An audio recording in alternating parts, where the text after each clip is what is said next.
you're starting. Started. You're starting. Okay. Steaming milk. Okay, you probably have a pitcher like this. You need cold milk. Cold milk stretches a lot better than some lukewarm gross milk. And then, do you see this like notch here? You want to pour milk up until that notch. You don't want to overfill your pitcher. So right to the bottom of that notch. And always use cold milk. And then this is gonna sound really bad, but I have to get this warmed up.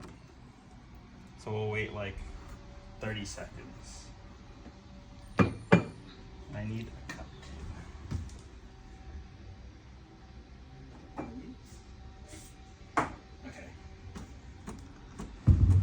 Make sure that if there is a steam wand, that it's all the way warmed up and heated up before you start using it, because then it'll just squirt water into your drink and it'll be really weird.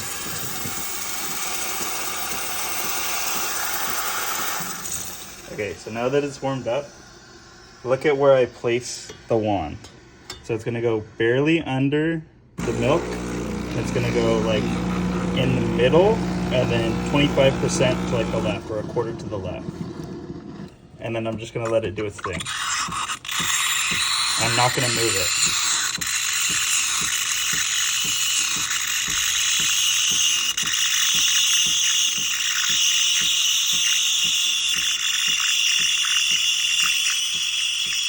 Getting really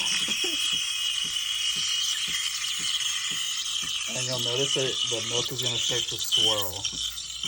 You want it to vortex like that.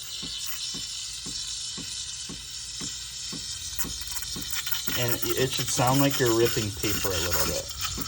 And that's the air going into the milk.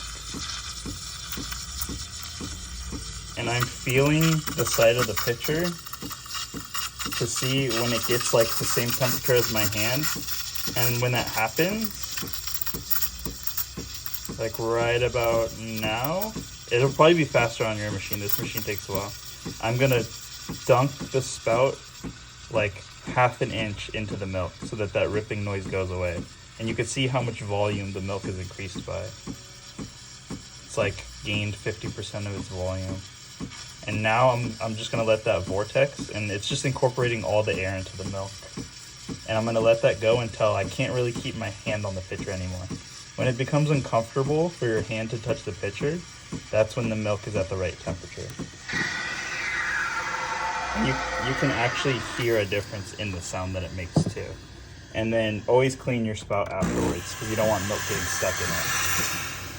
Okay, just wipe this off. And then your milk should kind of look like this. It should look like wet paint. If you tap it, it'll get rid of all the bubbles, but it should look like wet paint when you look at it. It should kind of have like a thick consistency to it, but not like foamy. It shouldn't be like, you shouldn't be able to see visible bubbles. It should just look like a really thick liquid at that point. And that's it.